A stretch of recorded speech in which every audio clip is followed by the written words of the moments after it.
Welcome back, MTN Giants Podcast. The draft is probably going to be a week away when I release this next Thursday. I'm recording this on Wednesday. So I did a Giants mock draft. I'm not a person to do 3, 4, 5 mock drafts. I like to do just one, call it a day, release it about a week before. I went rounds 1 through 5. I know the Giants have a 7th round pick in there. They actually have 2. They have that one from Buffalo. But to me, it's like, what's the point of trying to predict a 7th round pick? I got it right one time. That was the TJ Brunson pick in, I believe, 2020. I somehow got that right. But aside from that, trying to guess a 7th round pick is outrageous. So we're going to stay away from that. But for rounds 1 through 5, I made templates for every pick. So if you're listening on the podcast, I would suggest probably watching the YouTube version of this. So anyway, hope you guys enjoy. Leave in the comments. Give me your Giants mock draft, a realistic one. Don't give me like a bunch of top 10 players going at the first 5 picks or something, but give me something realistic.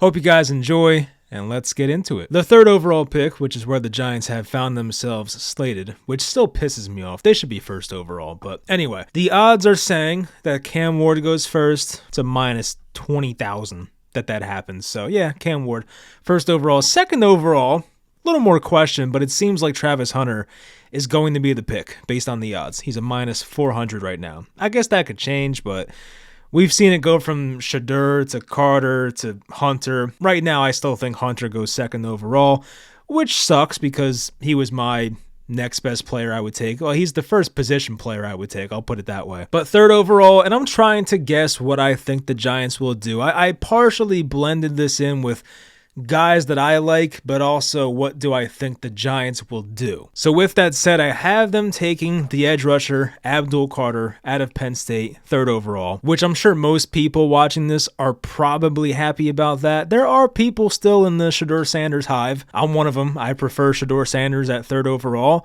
I don't think it's going to happen, though. I don't. I think there's a chance they can try and trade back up for him if he gets past the Steelers, or maybe even trade up in front of the Steelers, which might cost you a lot. But we'll see. For Abdul Carter, though, he's 6'3", 250 pounds, 33-inch arms, which is mediocre. There's no percentile for that because he didn't actually attend the combine, I believe, so there's no, legitimate measurements on Carter's arms, but I kept seeing 33 inches out there. Some people speculated 31. That seems like a bit underselling it, so I'm not going with that. But 33-inch arms, 21 years old, so the guy has plenty of time to get better and develop some more pass rushing moves. We went in depth on the Carter versus Hunter debate last video, and I think drafting Carter, once again, it makes the Giants defensive line maybe the best in football. It puts you in the conversation. It puts you up with Philadelphia. I still think the Lions have a great defensive line, but it puts the Giants squarely in the conversation. I really do think the Giants may have the best defensive line if Abdul Carter is the pick next Thursday. Of course, he comes with ridiculous explosiveness. Guys that are that big should not be able to move as well as Carter does. His get-off is amazing. His burst, great bend. Sometimes he falls to the ground, which I don't like, but we'll go over the cons in a second. He has a high motor. He did make that late transition to edge full-time, and that, of course, paid off for him in a big way. It also means he can be versatile. If you have to play him off ball, you can. I'm not saying he'll be drafted to do that because we know the off-ball linebacker position's a bit devalued these days, but Carter's being drafted to be an edge rusher. But I'm just saying, if he had to play off-ball for a few plays, he could do it. He's naturally a physical player. He just is a guy like a bull in a china shop. He's disruptive.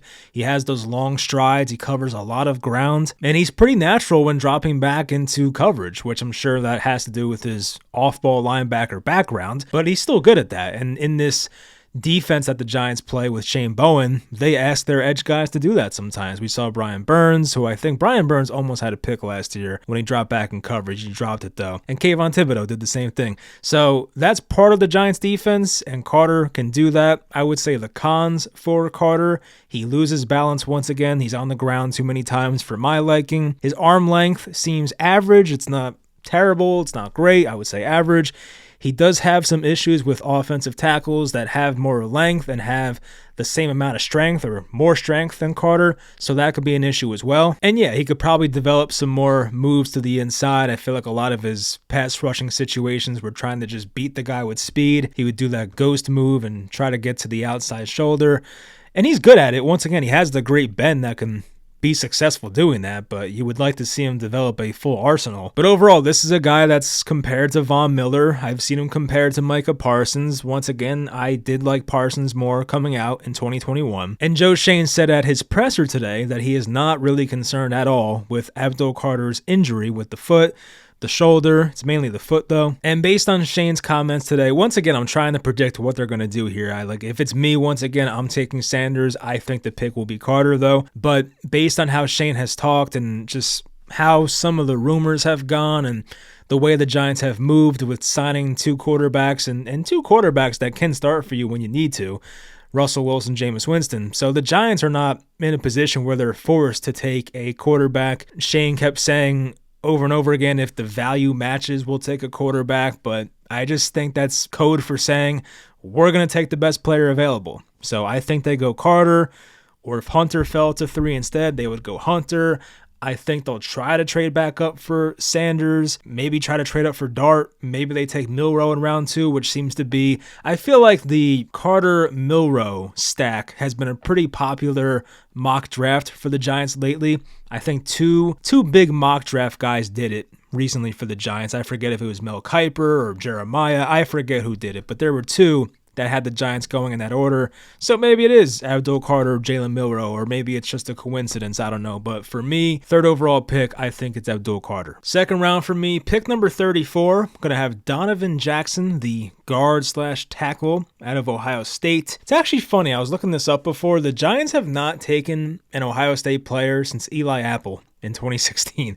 I'm like, that's a school that puts out a lot of NFL talent, and to go, 8-9 drafts without taking one, it's pretty crazy. Anyway, 22 years old, a 3-year starter, spent 2.5 of those years at left guard, of course, transitioned to left tackle last year after that Josh Simmons injury. Jackson had a top 30 visit with the Giants. I do think there is interest there, and this is a position the Giants should be going after because we know that they were in it till the end on Will Fries. Like, they were one of the final 2 teams remaining before Fries went to the Minnesota Vikings.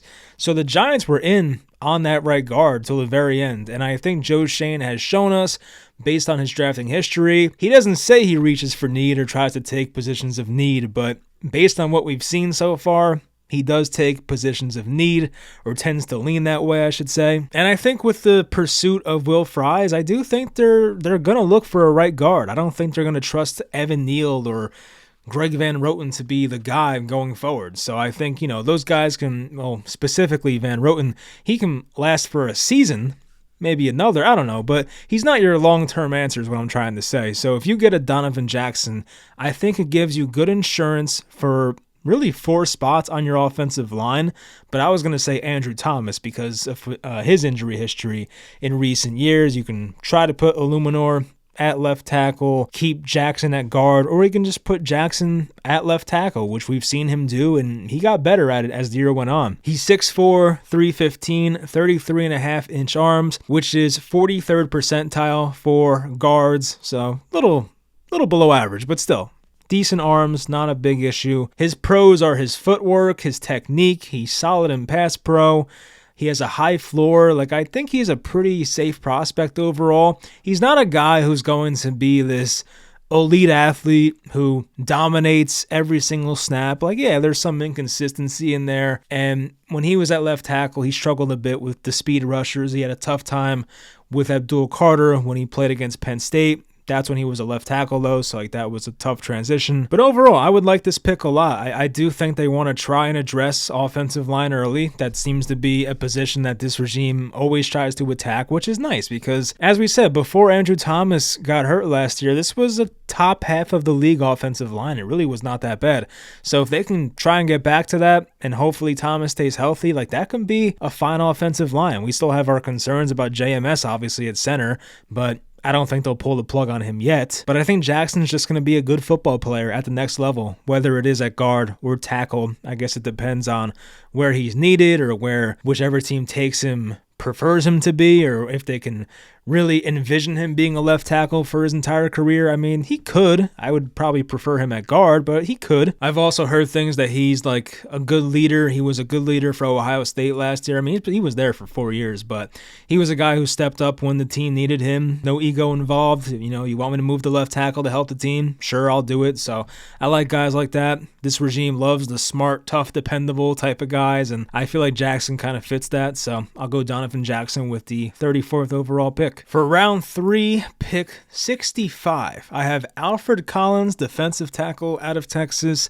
Another guy who had a top 30 visit with the Giants. He is 6'6", 332, 34-inch arms, 87th percentile, 23 years old, did play for 5 years in college. He'll be 24 in October. I guess that could be a red flag. It's, a defensive tackle. It's not the biggest deal. It's not a running back. But this is another position the Giants are going to try and beef up. I think this is supposed to be a really good defensive tackle class, defensive line. And the Giants don't have to take one in the first 2 rounds. I mean, yeah, obviously you're not going to take a DT in the first round, but no, I guess they could have taken Mason Graham, but I don't see that happening. I guess we've been shocked before, but I don't see that being the case. But they could wait till round 2, round 3, hell, even round 4 to take a defensive tackle that can probably start from day one. I think Collins can, start on this team. I know they play different variations of 3-4, 4-3. The Giants are going to be mainly a 3-4 team. And I do think Collins will kind of complement Dexter Lawrence nicely. He's not a guy who's going to do the exact same things. He's not a guy who's known to rush the passer, but he can eat up double teams, and he's going to have a lot of one-on-ones with Dexter Lawrence next to him. So with his bull rush and his power, I think Collins has some upside to be a decent pass rusher one day. I don't see him ever getting 10 sacks as I wrote down here, but I think there is some potential with that arm length and with his power to maybe get, 5 or 6 sacks. I don't think he's a complete zero when it comes to pass rushing. So anyway, he has a high motor, has that strong bull rush. He does handle double teams well. He's a very good run defender. So I think, once again, I think I said this maybe last video or something. I don't know. But if you had a defensive line of Collins and Dexter Lawrence, it's really going to force teams to not run out those guys. Like you're gonna have to bounce it outside or throw some sweeps or something. Like you're not gonna run out those guys. It's probably not gonna go well for that team trying to run the ball. He also has strong hands. He has a strong upper body. He has length once again. So there's a lot to like. I would say for the cons, he has an average get off. I wasn't too impressed by that. Can he be a 3-down player? That's obviously important. I don't think he has to be a 3-down player on this team right away, with especially Chauncey Golston being here, because that's a guy who can play on the interior and rush the passer, as we know. So it's not a necessity right away, but you would hope that Collins can build up to that by his 2nd or 3rd year. He's pretty slow. It's to be expected when you're 6'6", 332. And he wasn't a full-time starter till his 5th year. I guess that's a bit of a concern. But I do think there are way more positives here. You are filling a position of need. I think this is a good player. The Giants, of course, have interest. And kind of like the last pick, Donovan Jackson, I think Collins is relatively safe. I think Jackson's probably safer, hence why he's going earlier, but I think Collins is going to have a role in the NFL. He may never once again be a pass rusher, but I do think as a 2-down player, I think he can survive. I don't think he's going to be a complete bust, so I do think this guy has a chance to be a starter for a long time. He may never be a Pro Bowler or something like that, but I think he'll be a starter for a while. So for a 3rd-round pick, I would just take the traits of Collins, 6'6", 332, see if you can get more out of that, and I think overall it's going to be a fine pick at pick number 65. The Giants' compensatory pick, number 99 overall. I have the Giants going linebacker, which I think is a position they could low-key take somewhat early. Jeffrey Bassa. Bassa was he was a safety when he went to Oregon at first. They moved him to linebacker. That turned out to be a really good move. And while I haven't really seen him be linked to the Giants, I do think he makes a lot of sense for what the Giants believe in. I mentioned before the smart, tough, dependable. This is a guy who is dependable. He plays. He's smart. He knows where guys are supposed to be. He lines up his defense. He is good at making call-outs. And he is tough. I mean, yeah, he's a bit undersized, I guess, but you wouldn't know it by watching him play. He definitely plays like he's a 250-pound linebacker, not somebody who's 232. He's 22 and a half years old, 6'1", 232. Only 31-inch arms, which is 17th percentile for linebackers, but he did run a 4.63 40, which is 63rd percentile for linebackers. So you are giving up some size and some strength with Bosa, but you're getting a guy who, hate to be cliche, can go sideline to sideline, and he offers good upside in coverage. I'm sure him being a former safety will help with that, but he is good against tight ends. He understands how zone defenses work, and he knows how to read a quarterback's eyes. Like, he does make impressive plays in coverage. I mentioned he has the speed. I think he's good downhill. He's sometimes a bit reckless when going downhill, but when he makes that hit, he's a thumper. Like, it's not something you expect, but still, he does it at a pretty high level when he hits the right hole and gets the running back in the backfield. Then he has those other intangibles. He's competitive. He shows leadership. He's one of those guys that apparently came to the Senior Bowl and was immediately a vocal leader, which is probably not easy to do. It's just you and a bunch of random dudes. You might know some from previous destinations or playing against them or something, but for the most part, it's a brand new environment. So to go there and at the Senior Bowl and be like the vocal leader, it says a lot about him as a leader and just his character.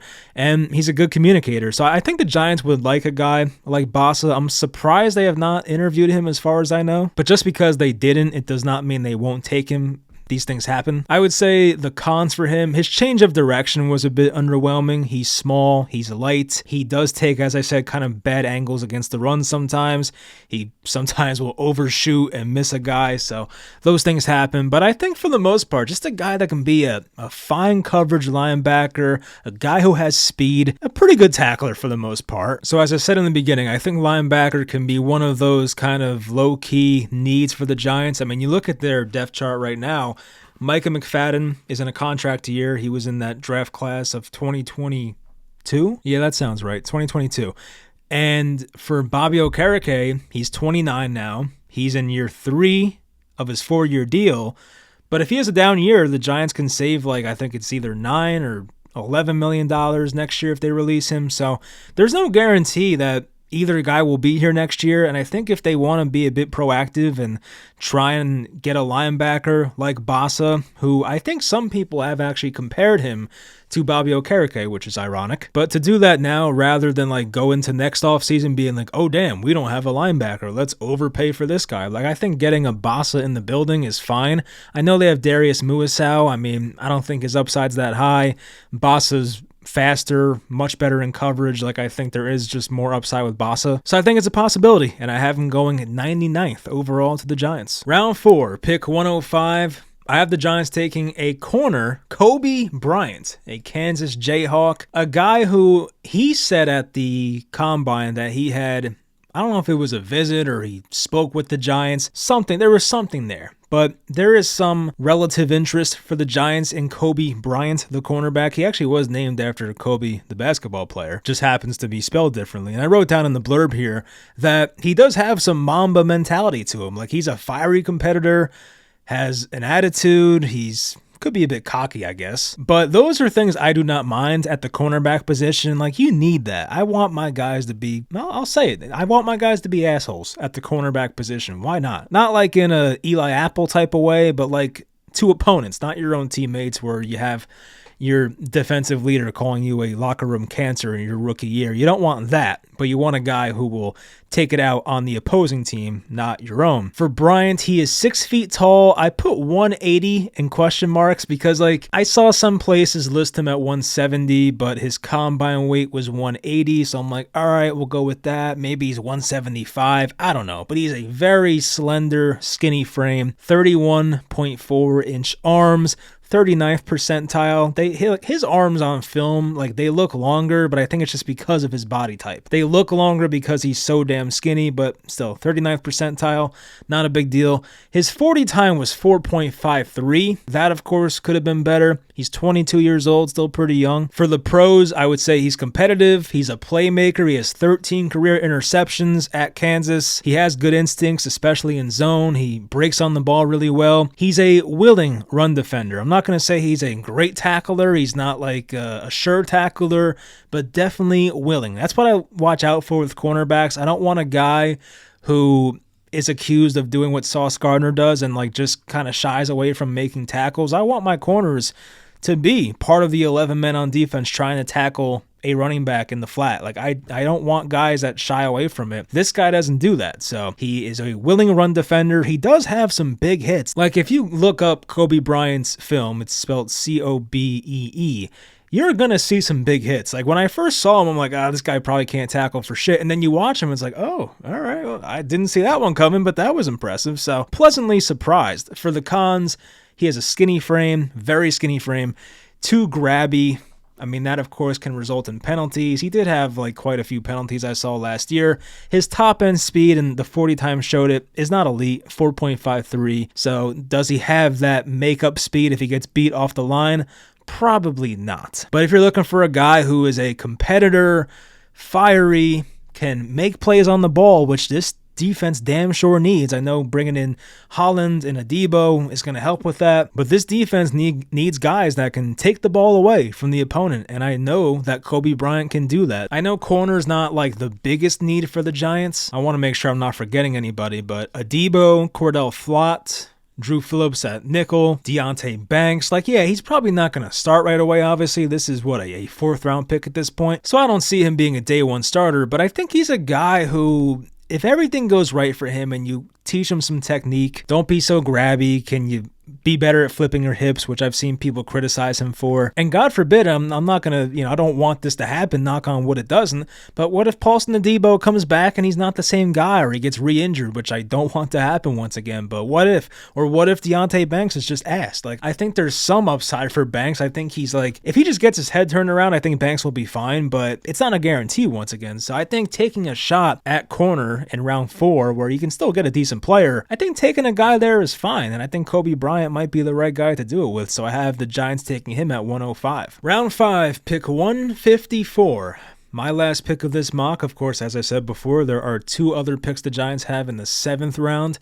Maybe do they package those and try to get up a bit? Maybe. I don't know. But for pick number 154, round 5, I have the Giants taking running back Ollie Gordon II out of Oklahoma State. Another guy who the Giants brought in on a top 30 visit. There were other running backs I flirted with the idea of the Giants taking them. Like, I remember Damian Martinez in like round 4, I think, was still there when I did the PFF mock, but I don't know. I felt more comfortable taking the corner, Bryant. And coming into the offseason, I personally didn't think the Giants would try to address running back too early in the draft, but you see all these reports, even like Cam Scadaboo and Omarion Hampton, like they were brought in to interview or to visit with the Giants. I don't know. I was a bit surprised by that. I'm not a Scadaboo guy, by the way. I could be wrong. I could see where it works, but I don't know. Maybe it's just I haven't seen that profile work consistently. So I have my doubts. But anyway, for Gordon, if he were able to come out last year, he probably would have went a lot higher. He did take a step back in 2024. I've heard people say that it's because Oklahoma State was awful this past year and they were much better in 2023, which could be the reason. He had 1,700 rushing yards in 2023, 21 touchdowns, also caught 39 passes for 330 yards in the air. So he had over 2,000 scrimmage yards in his second collegiate season. He actually finished top 10 in Heisman voting. He was 7th, but last year took a big step back. Once again, could be the team taking a step back. Only had 880 rushing yards. His yards per carry went down by 1.5 yards. His receiving went down as well. Just overall a step back in pretty much every category. But there's still a lot to like for Ollie Gordon. He has good size at 6'1", 226. The Giants do want a bigger running back. I remember Jordan Runyon tweeting this like a month ago. Don't be surprised if the Giants address running back and get a bigger back in the draft. I think his quickness is good. He's more quick than fast. I feel like his top-end speed is not tremendous. It's not the worst. I want to check his combine. Apparently he ran a 4.6 140, which, yeah, that'll drop your draft value, but that's not the end of the world. You can still make it work with that profile, especially being 226. He has the ability to break arm tackles. He's not the best receiver, but he's fine. He's not like a guy who's going to just drop a wide open pass. I mean, he actually did make a nice comeback catch at one point. It was an underthrown ball. He had to dive back and catch it. So there was some nice receiving plays, but a lot were screens. He was really good in the red zone too. Like, he just is one of those guys that has a nose for the end zone. And I think his pass blocking wasn't that bad for a college running back. Of course, it's an area where a lot of young running backs have an issue. I thought he was better than most, so that's something that with that size, that could be a bit intriguing. And as I said in the blurb, like, he's not going to give you the Arian Foster, LaShawn McCoy jump cuts. He's not too agile, but it's enough to get the job done. I feel like he does run a bit upright as well. Maybe that's just his style. I don't know. For a guy to take in round 5, I could see where he could be a 3-down back one day. I'm not saying he's the most exciting back in this class. Definitely not. But when you get to this point and you have a guy who has the size you want, and he's still pretty young at 22. No, he's actually 21. Wow. So I was wrong about that. Yeah, he's 21 and he turned 21 in January. So he's still really young. Like, there's a lot to like here. I like him even more knowing that. And once again, yeah, he took a step back last year, but we've known this since 2018 when people like myself and whoever were arguing why the Giants should not take Saquon Barkley in 2018. A lot of running back success has to do with the people around you. And obviously Oklahoma State took a big step back last year. And I know people like to criticize the Giants for, why'd you let Saquon Barkley go? Well, there's no chance in hell Saquon's having 2,000 yards on the Giants last year. So it just depends on the environment. I know the Giants are not the best running back environment right now, but I still think Ollie Gordon's a good enough prospect. I mean, in Buffalo, they took Zach Moss, so I feel like kind of had a similar build. Oh no, Zach Moss is actually smaller than I thought. I thought he was around 220. Apparently he's 205. So that'll do it for me.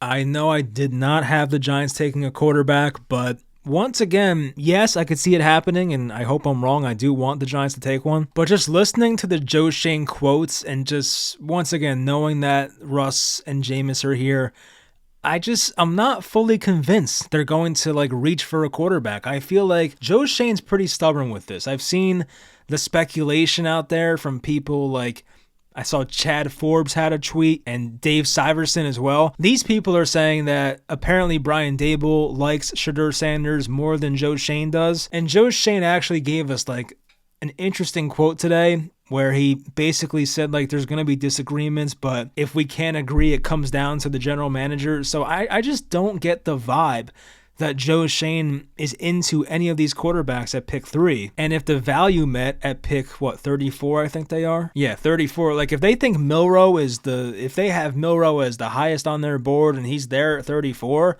yeah, they'll probably take him, or even Jackson Dart. But I don't think Joe Schoen is going into this draft thinking, I have to get a quarterback. He basically denied it today. So, yeah, I'm going to be maybe a tiny bit surprised if they don't end up with a quarterback, but based on my mock and how I have it playing out, yeah, I could have had them taking Milroe round 2. I could have had them taking Tyler Shuck in round 3, but that didn't really sit right with me. There was just something telling me just don't go quarterback. And luckily, we'll find out in a week. There's no more speculation. So I know you guys are probably tired of hearing about the draft. I know I am. So we finally get our answers. I'm probably going to do one more pre-draft video on Monday or Tuesday. It's going to be more of a questions video. So I'll post in the community page after this any questions you guys have for a pre-draft video. But definitely wanted to get a mock draft out there. I did like doing this. This was a fun exercise to put this all together. Hope you guys liked my little graphics, which I know are not great. But my brother, who does graphic design, does not step up for the channel too much, so you're stuck with me. As always, hope you guys enjoyed watching. I enjoyed making this. This was a good time. Hopefully, once again, we get our quarterback. That's what I want. But realistically speaking, this is how I see it playing out for the most part. Not exactly, but I feel like it's going to be something like this, where they're going to try and attack positions of need, take the best guys available, not reach for a quarterback. And if the Russ and Jameis Winston quarterback room doesn't excite you, which I don't blame you for, well, we may have to deal with that for a year, so it kind of just is what it is. Of course, leave a like if you made it to the end, and I will talk to you guys next time.